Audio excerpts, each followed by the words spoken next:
এবার যে টোটালি নামাজের ধার ধারে না, তাকে জিজ্ঞেস করা হয় যাবে কোথায়? জান্নাতে। যে সুদ খায় তারও দাবি জান্নাতে যাবো, যে ঘুষ খায় তারও দাবি জান্নাতে যাবো, যে মিথ্যা কথা বলে তারও দাবি জান্নাতে যাবো। এই দাবিগুলো করে কি করে না? কথা বলুন, করে। কিন্তু দাবি করলে তো হবে না, সেটা আমলের মাধ্যমে দাবি করতে হবে। আছে না নাই? এবার এখানে যতগুলো লোক আপনারা বসে আছেন, আমি আজকে 10 থেকে 12টি টিপসের কথা বলবো। সহজে জান্নাত, একদম সহজে জান্নাত। দেখবেন আসেনি? তো কিভাবে সহজ আপনি যাবেন একটুখানি খেয়াল করুন আমার দিকে, তাহলে বুঝতে পারবেন। জান্নাতে যাওয়া 1 নম্বর সহজ আমল, 1 নম্বর টিপস, সেটা কি? বিশ্বনবী একজন সাহাবীকে 5টি কাজের বিনিময়ে জান্নাতি বলে দিয়েছে। সুবহানাল্লাহ বলবেন না? এবারে এই 5টি কাজ আপনার ভিতরে আছে কিনা, আপনার জীবনের সঙ্গে মিলান। তাহলে এই বিশ্বের পৃথিবীতে বিশ্বনবী একজন সাহাবীকে 5টি কাজের বিনিময়ে জান্নাতি বলেছে। সে 5টি কাজ কি? এবার একটা বরং আপনাকে শোনাচ্ছি, একটু মনোযোগ দেন, একটু খেয়াল করুন, তাহলে বুঝতে পারবেন। জান্নাতে যাওয়ার 1 নম্বর টিপস, 1 নম্বর আমল, 5টি কাজের বিনিময়ে জান্নাত। হযরত আবু হুরায়রা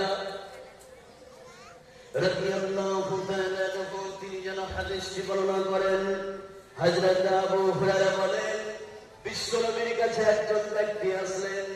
আসার পরে বিশ্বনবীকে বললেন, ইয়া রাসূলুল্লাহ, ও আল্লাহর নবী গো, দয়ার নবী, আপনি কিছু আমাকে সহজ আমল শিখিয়ে দেন, যাতে করে আমি জান্নাতের মধ্যে চলে যেতে পারি।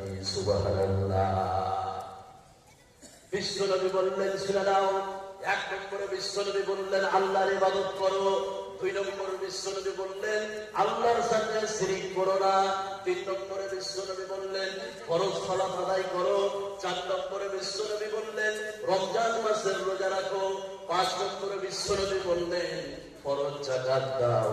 এই 5টি কথা বিশ্বনবী ওই সাহাবীকে বললেন। জোরে বলুন সুবহানাল্লাহ।